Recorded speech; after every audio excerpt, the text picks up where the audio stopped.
Quan tu hagis de fer un espagat per escalfar músculs, ja m'ho diràs. Ja me moriria de fam si hagués de fer un espagat. Te moriries de fam si haguessis de fer... Bé, per què mos has interromput? Què passa? Quina és aquesta cosa? Vos interromp per aquesta secció, que és la secció més preparada. Si va demanar una fulla en blanc, perquè volia començar xerrant, va dir una fulla en blanc. Ja pensava que la correrien, però han deixat una fulla en blanc, literalment. És la secció que més he investigat, ja sabeu, tenc la meva llibreta on apunt coses. Sé que estàs visquent a Los Angeles, així que vaig fer una investigació molt important que va ser posar a Google. Crec que va posar 5 coses sobre Los Angeles.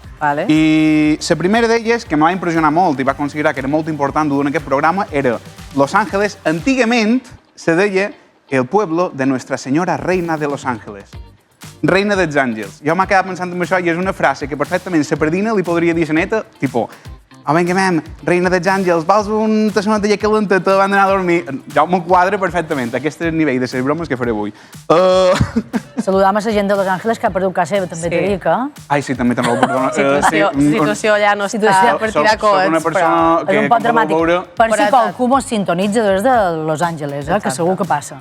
Segur. I vetres el veuen des de Los Angeles, però... Però te pots sentir tu de baix. Sí, ja se m'entenen tots els idiomes, és una cosa que fa por. We send you all our love. Ara una persona en coneixement deixaria de xerrar de Los Angeles, no és cas. Així que, un poc de tot, massa de res, aquesta secció l'he posada perquè havia de xerrar de menjar i això és el que te deien quan t'havies florit i havies de fer un poquet de règim. Jo sentia ses mares quan jo era petit que què t'ha dit el metge? Un poc de tot, però massa de res. I era això. I l'altre que vaig cercar de Los Angeles era gastronomia típica. I m'ha sortit, llegeixo el que m'ha sortit. Hamburgueses, pizza, sushi i poke.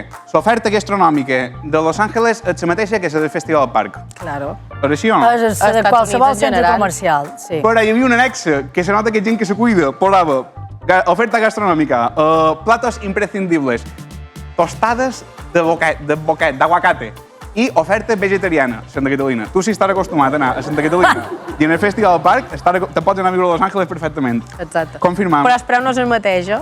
Segur que no. És un poquet més car, no? Unes tostades d'aguacate a Los Angeles, tranquil·lament te'n van 20 euros, eh? Tu no has anat a Santa Catalina de fa temps. I no te pots endur, clar, no te pots endur una bossa de galletes i un pot de sobrassada, per exemple. Te pots endur o t'escorcollen allà? Sí, t'ho pots dur, te'n pots endur menjar. Als Estats Units, dic, perquè jo tenia entès que no te deixaven dur cuixot ni coses bones, que la policia se podria quedar. Jo me n'he duit. Hasta panades me n'he duit jo. Tenc una amiga d'allà que li vaig donar panada un dia i li va encantar. Cada pic que hi vaig me diu, m'enduràs una. I te diu, I don't want more poke, please, I want panades. Em posa un puesto de panada, una predina cap allà. Una predina no, jo me surten bastant bones, jo hi podria anar. Bé, mentre no me surt. Deixem-me menjar. He duit un joc que espero que vos agradi molt, que tenint en compte que m'imagino, Antònia, que tu xerres un poquet d'inglès, t'he duit una secció que és traduccions instantànies i sobretot necessàries. T'he preparat, és que estic com una puta cara. No penso molt mai el que m'ho preparo. T'he duit unes frases en anglès i m'agradaria que me diguessis si saps la traducció aquí com seria. És a dir... Pensa que ella és de Felanitx i no té la cosa, aquesta vida interior que tens tu de cineu, eh? Penseu que el meu anglès és molt tancat perquè sé molt d'idiomes i potser no sé molt llegiu. Who had changed the head scratches? Vols que ho torni a dir? Who had changed the head scratches? Jo ara mateix estic flipant. Tu saps realment quina seria aquesta traducció? Qui canvia el cap... No sé què més. Qui barata el cap se grata. És una frase molt utilitzada. Si algun dia te diuen deixa d'anar a ballar amb aquest o un altre i vés a ballar amb l'alfa 4K, digue-li que no. És a dir, tu quedes ballant del que estàs fent. Qui barata el cap se grapa, com a filosofia de vida. 4K, 4K, 4K. Per si no coneixeu la cançó, val més que no hi vagis. Bona don que una altra, vale? És que està preparadíssima. La secció que a mi m'he preparat fins al dia d'avui. Això és satinat i tot, o sigui, el gasto que dus en aquest programa, sort que agrada, que si no... És normal que la primera me l'hagin deixat en blanc perquè és que el cost havia pujat molt. Two dames don't make a clever one. Jo entenc perfectament que tu no sàpigues què vol dir això. Com que dos per dalt, dos beneits no en fan un de bo, no? Dos beneits no en fan un de llest. Correctíssim. És una frase que hauria d'estar acostumadíssima i l'hauria de fer servir sempre. Que molta gent pensa una cosa, per exemple, tu no has de caure amb ells, tu has de tenir la teva essència. Si tu creus que algú és bo, tu al final saps més que els altres. Això és la premissa que tinc jo. Pot ser que no sigui la correcta. Que venga qualque colló no li dirà ai, fime. I venga, que... Tu li he de dir en anglès. M'hauré estudiat. Jo me pot dir en anglès el que vulguis. Diu, a Mallorca i així t'entendrà manco i així ja s'estarà salvada. Estem ensenyant anglès ara mateix a totes les Illes Balears. Estic de loco. No, està molt bé, per saber...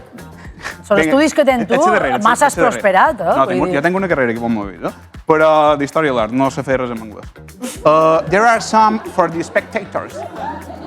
There are some for the spectators. Sabem què vol dir aquesta frase? Pot dir que no, tranquil·la. Jo ho provaré. Vinga, va. Hi ha algo per als espectadors, però no me quadra. No, hi ha... És que ho està fent molt bé, perquè la lògica aplastant teva, que hagi les treus. És que más o menos, no? Aquesta vendria a ser... També n'hi ha pels que miren. I això se diu en quin context? També n'hi ha pels que miren, això seria la traducció. També n'hi ha pels que miren, sí. També n'hi ha pels espectadors. Jo pels que miren no ho sabia... I això, en quin context ho molles, en això? També n'hi ha pels que miren? Si n'hi ha dos que s'estan pegant i un rep, també n'hi ha pels que miren, és així. N'hi ha per tothom, vamos. Però aquesta me recorda, jo també vaig voler ser ballarí durant una època de la meva vida, no és broma. Li va durar molt poc, vera? No és broma, vos contaré aquesta història, la cont, vinga. Jo vaig anar amb 12 anys a veure una pel·lícula en el cine, Step Up, que a mi m'ho he apuntat. Que té un nom, sí, Channing Tatum. Crec que era Step Up 2. Channing Tatum.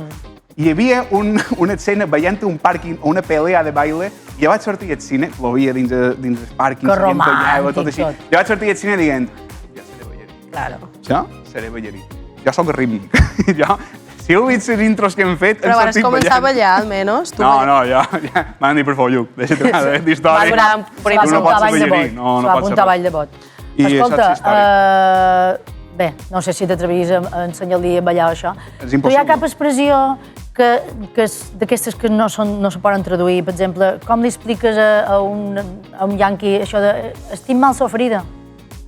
I am bad suffering. És que, clar, no té traducció, eh? Però és que si aquesta gent xerra espanyol, tothom xerra espanyol. Però si dius estoy mal sofrida, no t'entendran. Estoy mal sofrida, no ho sé, me dirà reina, no sé.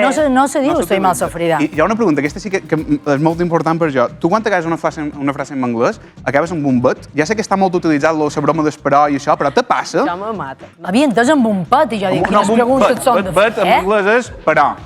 Aplica escola perquè va venir que no l'entendreu. Jo m'he quedat escoltar gent aquí a Mallorca que xerra anglès, però en l'accent mallorquí. But. Be careful, eh? But. No t'ha passat mai? M'està caigant un mite ara mateix. Jo no, però ho he escoltat moltes vegades. Ho has sentit, no? Personalment. Aparicio, te queda molt? No, ja està, la darrera full és ben important. Perquè aquesta és escalfament que t'ha ensenyat a ballar un Per favor, si me podeu gravar que sabeu d'això, I love by the boat, visca Rebosillo, es que pelles moquedor, un beso a tothom, bebeu molta d'aigua, vos estim. Ja està, ja amb això ja crec que he acabat. I amb... jo, sí, ha acabat. Has acabat en la nostra paciència. He acabat, però... Escolta, t'importa acompanyar en Antoni a la sortida, menys si t'ensenya a fer un poquet de... Sí, me veig capacitadíssim. Per fer un poquet de... Qualque figura guapa per entrar, es pot sentir, te la demanaré, però... Qualque figura guapa així, fins que soni la música per fer... Serà el Rei León, això. Ha dit que volia ser ballarí. Qualque cosa tindrà, no? Va durar com a 15 minuts, aquest somni, no? Bé, Antònia, és una feina que abans d'anar de gira, no sé on te'n vas ara mateix? Pues ara me'n vaig a Miami, faré els Premios Lo Nuestro, que és com una tipus Latin Grammys i això, i me'n vaig cap allà la setmana que ve. Si te volguessis endur un Paricio, no em porta ni que mos avisis, eh? Vale, me n'enduc i així ja està. Basta m'envies un WhatsApp i me'n dius, me l'enduc. Vale. I si no te l'endús, tampoc importa mos avisis perquè la veurem entrar. Saps? Vull dir, no. Perfecte. Disponibilitat absoluta, ja puc viatjar pel món. Si no fa feina, te marxen aviat, te marxen aviat. Ja no fa res. És influencer, no fa res. Moltes gràcies, Antònia, moltíssima sort. Gràcies a vosaltres. I te seguirem, jo intentaré millorar les meves coreos. Ho fas superbé. Inventades. Antònia, anem a un pàrquing, m'ensenya dos passos de baile, dos passos prohibidos. Hauria de ploure ara. Adéu, gràcies. Adéu.